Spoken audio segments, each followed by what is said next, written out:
Welcome back, my people. It's time for another episode of Fantasy Minute. It's been a month and we have another winner, someone who's at the top of the Fantasy Minutes League. If you haven't joined already, the code is in the description. So join. Because remember, the person who wins the league at the end of the year gets 10,000 shillings or something of that value. I don't know yet. I haven't decided, but I will soon enough. So the winner for the month of October, his name is Dennis Slick. Unfortunately, Dennis isn't able to join us today. I managed to get a hold of him and we spoke, and he's not able to come on, but we've agreed with him that as soon as he can, he will. We'll have a bonus episode with him. So looking forward to that, Dennis. And two, in the month of October, his name is Mugawamai. I searched for this guy online. I don't know if you have a different ID username on your social media handles, but I couldn't find you. So Mugo, if you're watching, contact me. We'll have another episode with you as well. You are number 2, you have 291. So number 1 got 294, that's Dennis. Number 2, Mugo got 291. So, third best thing, I am going to sit down and have a chat with number 3. And number 3 just happens to be a good friend of mine. His name is Melvin. And let me tell you, all of us, we have our own private league, and all of us are completely astounded as to how he became number 3 and how he's doing so well. Because let me be honest with you, the other seasons, because we've been playing fantasy for quite a while now. I think from like the late 2000s. 2000 and I can't remember, but we've been playing it for a while, maybe around 2011, 2012. But since then, he's been like, let's just say, he's not been amongst the top. So all of us are like, what is happening right now? So it's really awesome that I get to talk to him, because now he gets to share some of those secrets and I get to understand what's happening. So Melvin is in China at the moment. He's currently settled there. So yeah, let's talk to him. Thank you so much for doing this with me. It My feels pleasure. like it was rigged. It was not rigged. This guy is actually number 3. We're all just as shocked. In fact, I was when he was because you were number 1 for like the first two weeks, and I was just like, like I'll really have to humble myself to have this guy on, like, make sure it's the top of the league. I'm not so bad. Not anymore. To give people context, the last week of September, you had 39 points. Yes. Marshall was in your team. Yeah. The week that changed everything was when Liverpool lost 7-2 and Manchester United lost 6-1. Yeah. So take us through your team now, that team that you had. Do you have it up, actually? No, I can just get it up right now real quick. That's what she said. Indeed, she did. Have you used your wild card? Yes, I used it the week before that. and I got that measly 39 points. That's the week I used my wild card. Now, after using that wild card and getting just 39 points, I just decided, you know what? I'm done with fantasy for this season. Let me just move on to more important things. So I literally did not touch my team. I was like, let me throw caution to the wind. Let's see what happens. And then that's when I got 104 points by not touching my team and not caring. So the wild card finally paid off. By not doing anything. That sounds about right. By not doing anything. Yep. Okay, so that's the week Son and Kane came through, Grealish came through, Rodriguez came through. Exactly. Yeah, Size came through. The next few weeks as well, Son and Kane were just the best picks to have chosen at that time. Yeah, they were consistent. Son, Kane, and Size. Yeah. And Jimenez. So you've had Yeah. Kane as your captain all through.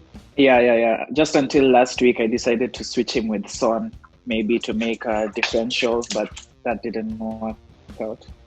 Yeah, clearly, what have you learned from your big win? Don't do anything. That's your takeaway. Is that Yeah, just don't do anything. So you guys, that Pardon? is all of the advice for Melvin. Don't do anything. Just leave your teams. That's actually my best advice. When you're overthinking and you're thinking, oh, let me do this, you're thinking that making these different changes is science, and it's an exact science, and I'm going to do this, and it's going to, that's when you know you're going too far. You just need to relax. Okay. I'm looking at your game week 6 team. You had 21 points on the bench. Yes, that was so shocking. And I had Ward-Prowse. Man. So why Ward-Prowse? Because it looks like you got him even before his points haul. Ward-Prowse, I got him because of the initial scout. Scout even before game week 1 had said that he was going to do something this season. And he was cheap, so he was a good buy. And Grealish as well. I think you're one of the people who picked up on Grealish before he actually started scoring goals. What was the reason behind? Yeah.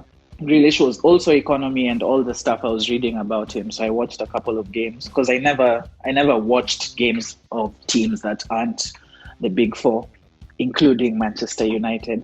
But I decided to read on Grealish and watch his matches, and he was also a good buy, very cheap, allowed me to afford other players. So Ward-Prowse and Grealish were definitely economy buys, but as I've seen them playing, they're definitely worth it. Let's take a look at this coming month, November. Mm-hmm. Why don't you take us through, we know sort of what your team is. Are there any changes that you plan to make or advice people can get? For this week, I've decided not to make any changes. I want to maintain the status quo of Grealish, Kane, Son, and Ward-Prowse.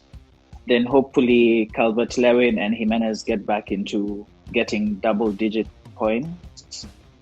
But my defense is looking really bad. I want to change it, but I just think I'll stick to not changing it so that I can have 2 free transfers next week to make some real change. Who would you advise for people to get?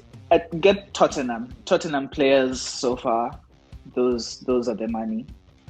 Those are the consistent ones. Get 1 Tottenham defender, 1 Tottenham midfield, 1 Tottenham striker. Bale as a differential, maybe? Oh yeah, I have one of my friends who had Bale. He let him down for 2 weeks, but this last week he's actually started. And actually, I think Bale now is making a problem for Son, because now they're distributing their play between the two of them. So now it's no longer Kane and Son. It could be Kane and Bale. It could be Lamela. It could be it's everywhere.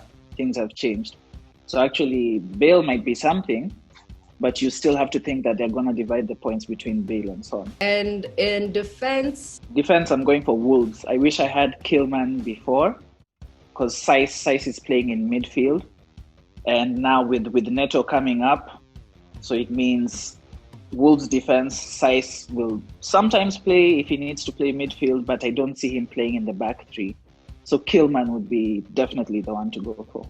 Yeah, Kilman is 4.3. Saiss might not actually start anymore. I think Out-Nouri has come in, and having a 5 point, I think he's 3 now, defender on the bench is a bit risky. Let's move on to midfield. Who are your picks for the month? Midfield. I'm maintaining my Grealish, Ward-Prowse, and Son. The 4th one, I don't know who I'll take. I really don't know. I'm still stuck between Foden and Rodriguez. Hopefully Rodriguez shows up. Rodriguez is playing Manchester United, by the way. Yeah. There's being a Man United supporter and there's being a fantasy player. Those two are different. The minute you try to mix the two, that's when you'll just start making problems for yourself. You end up with Martial. It was so promising at the beginning of the season. Oh my God. So for midfield, other than you, like who do you see playing well for people who are trying to think outside of the box? Who do you think will perform well? Zaha? Zaha is a good buy for sure, for sure. Especially moving forward. I wanted to get Zaha, but yes, definitely. I would get Zaha if you have the opportunity to. So for people who are thinking about Diogo Jota, what advice should you give them? Will he start now that he's been so consistent? How much is Diogo Jota now? I haven't. 6.4, but playing time. Oh, wow. He's in midfield and he's wow. 6.4. Yes. That's definitely worth the risk. If I survive this week and I have my 2 free transfers next week, Jota is definitely one of them. That's a good price and he's playing really well. And even with his game time, Liverpool, it doesn't matter. If they're in motion and you just get 10 minutes game time with those guys, especially I saw his last match. Oh, he's so on fire. He just needs 5-10 minutes. He's definitely on target. Let's move up front. Who would you advise people to get? Kane, Calvert-Lewin, then the third one, you decide. Your general advice to people moving forward? Guys should remember, it's just a game. Don't take it too far. It's just a game. That's the worst advice. It is not a game. It's life and death. Nah. But if you're definitely at the bottom, just mix things up. If you're at the bottom, just mix things up, see what happens. Because what do you have to lose? You're already at the bottom. Just do something. That's what happened. That's what yeah, that's Look what at I you did. now. Yeah, I'm not here professing to be an expert at anything. I just threw caution to the wind and said, whatever, let's see what happens. So try it, see what happens for you. Thank you so much, Melvin, for doing this. I really appreciate it. And yeah, good luck in the coming month. The chances of you ever coming back on this show are very low. So I'll see you in our WhatsApp group. I'll see you in the WhatsApp. All right. I'll see you in WhatsApp. Thank you. Bye. Bye.